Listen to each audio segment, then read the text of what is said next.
الحمدللہ رب العالمین والصلاة والسلام علی سید الانبیاء والمرسلین وعلی آلہ واصحابہ اجمعین، اما بعد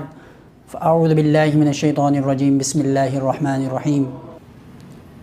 ویل للمطففین الذین اذا اکتالوا علی الناس یستوفون واذا کالوہم او وزنوہم یخسرون، صدق اللہ مولانا العظیم۔ محترم ناظرین و سامعین، میں نے آپ احباب کے سامنے سورہ مطففین کی ابتدائی 3 آیات تلاوت کی، اور ان آیات میں سے ہم نے چند کلمات کا انتخاب کیا ہے، جیسے لفظ اکتالو اور یستوفون، اسی طرح کالوہم او وزنوہم یخسرون۔ اور ان کلمات کو ذکر کرنے سے پہلے اور ان کی بناوٹ اور ان کے معنی کے درمیان جو مطابقت ہے اس کو ذکر کرنے سے پہلے ایک بات سمجھ لینا ضروری ہے، وہ یہ کہ اگر کلمات کو جداگانہ طور پر ذکر کیا جا رہا ہو، یا کلمات کے درمیان فاصلہ ہو، یا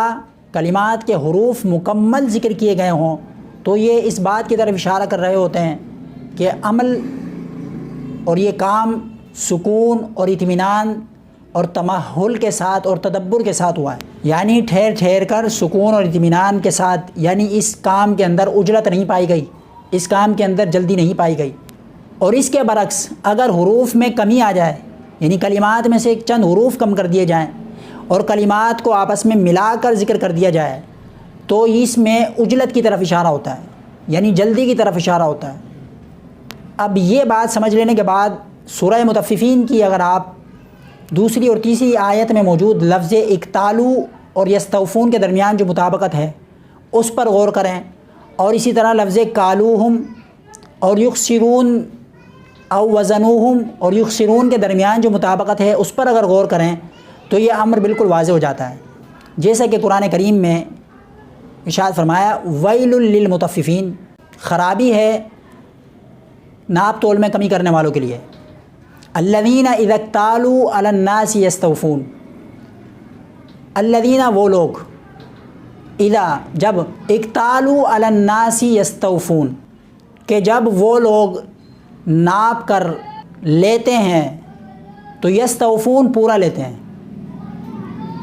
وَإِذَا كَالُوهُمْ أَوْ وَزَنُوهُمْ يُخْسِرُونَ، اور جب ناپ کر یا تول کر لوگوں کو دیتے ہیں تو پھر اس میں کمی کرتے ہیں۔ اب اگر آپ لفظ اکتالو اور یستوفون پر اگر غور کریں، لفظ اکتالو یہاں اپنے تمام حروف کے ساتھ ذکر کیا گیا ہے، الف، کاف، تا، الف، لام، واو، اور پھر واو کے بعد الف جو جمع کی طرف اشارہ کر رہا ہوتا ہے۔ اب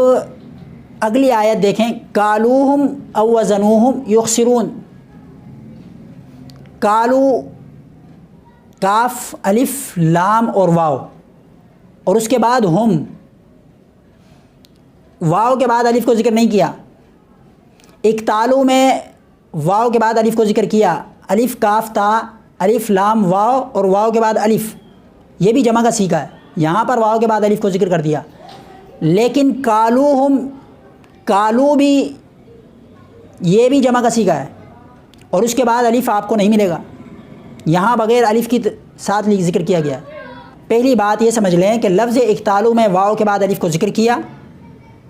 یعنی حروف مکمل ذکر کیے اکتالو میں، اور کالوہم میں واو کے بعد الف کو ذکر نہیں کیا جو جمع کی علامت ہے۔ تو اکتالو میں حروف مکمل ہیں، کالوہم میں واو کے بعد الف کو یعنی ایک حرف کو کم کر دیا، پہلا فرق یہ ہے۔ دوسرا فرق یہ ہے کہ اکتالو علی الناس یستوفون کا اکتالو الگ ذکر کر دیا، الا کو الگ کیا، ناس کو الگ کیا، یہ 3 لفظوں کو الگ الگ جداگانہ طور پر ذکر کیے۔ اور اس کے برعکس نیچے اگلی آیت کالوہم میں،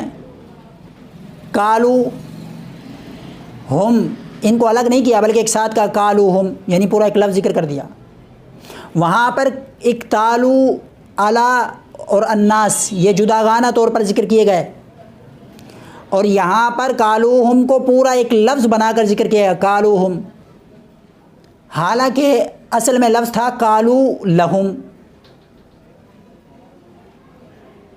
جس طرح اکتالو الا کے ساتھ، حرف جر الا کے ساتھ آیا، یہاں پر کالو کے ساتھ لام تھا حرف جر، کالو لہم، یہاں پر لام حرف جر کو نہیں ذکر کیا، تو یہاں پر حروف کی کمی بھی ہو گئی اور لفظ کو ملا کر ذکر کر دیا، اور وہاں اقتالو میں لفظ کو جدا گانہ طور پر ذکر کیا اور حروف پورے ذکر کیے۔ اسی طرح او وزنوہم، وزنو کے ساتھ واو کے بعد الف آنا چاہیے تھا جمع کی علامت، اور ہم سے پہلے لام ہونا چاہیے تھا وزنو لہم، حرف جر یہاں پر بھی گرا دیا۔ تو بتانا مقصود یہ ہے کہ اس صورت کی تیسری آیت جو ہے کالوہم او وزنوہم یخسرون، اس میں حروف کو کم کر کے ذکر کیا گیا اور ملا کر ذکر کیا گیا۔ الذین اذا اکتالوا جو دوسری آیت ہے، اس کے اندر حروف کو مکمل طور پر ذکر کر دیا گیا اور کلمات کو جدا گانہ طور پر ذکر کیا گیا۔ کیوں؟ اس کا جواب آپ کو لفظ یستوفون سے ملے گا اور لفظ یخسرون سے ملے گا، اور اسی مطابقت کو سمجھانا مقصود ہے کہ جہاں پر یستوفون یعنی کہ جب وہ نپوا کر اور تلوا کر کسی سے لیتے ہیں تو پھر اس میں کمی نہیں ہونے دیتے، تو جب وہاں پر وہ عمل میں کمی نہیں ہونے دیتے تو الفاظ اور کلمات کے اندر اس طرف اشارہ کر دیا کہ ہم کلمات کے حروف پورے ذکر کر رہے ہیں، اور جہاں ناپ کر یا تول کر دوسروں کو دیتے ہیں تو دینے میں کمی کر دیتے ہیں، تو دینے میں جو کمی کرتے ہیں اس عمل کی طرف اشارہ کلمات میں دے دیا۔ وہ کس طرح کہ کلمات کے حروف کم کر دیے، کالوہم اصل میں تھا کالو لہم، حرف کم کر دیا، اور کالو میں واو کے بعد الف جو جمع کی طرف اشارہ کر رہا ہوتا ہے اس الف کو بھی ذکر نہیں کیا، تو حروف میں کمی ہوئی تو ان کے عمل کی طرف اشارہ ہو گیا، کیونکہ آیت میں کہہ رہے ہیں یخسرون، وہ کمی کرتے ہیں، تو وہ جو کمی کرتے ہیں تو ان کے اس عمل کی طرف اشارہ کلمات میں دے دیا، کالوہم او وزنوہم یخسرون۔ اور جیسا کہ ہم نے شروع میں بتایا کہ جب کلمات کو جداگانہ طور پر ذکر کیا جائے تو یہ اس امر کی طرف اشارہ کر رہے ہوتے ہیں کہ یہ کام تمہل، سکون اور اطمینان اور تدبر اور غور و فکر کے ساتھ ہوا ہے، جبکہ کلمات کو ملا کر ذکر کیا جائے تو اس سے اس امر کی طرف اشارہ ہوتا ہے کہ یہ کام جلدی ہوا ہے۔ اور یہی وجہ ہے کہ کم تولنے والا ہمیشہ جلد بازی میں تولتا ہے، اور جو آپ کو پورا تول کر دے گا وہ سکون اور اطمینان سے تول کر دیتا ہے۔ تو قرآن کریم کی جو بناوٹ ہے وہ بھی اپنے اندر ایک معنی رکھے ہوئے ہے۔ اللہ تبارک و تعالی سے دعا ہے کہ اللہ تبارک و تعالی ہم سب کو علم نافع عطا فرمائے۔ وما علینا الا البلاغ۔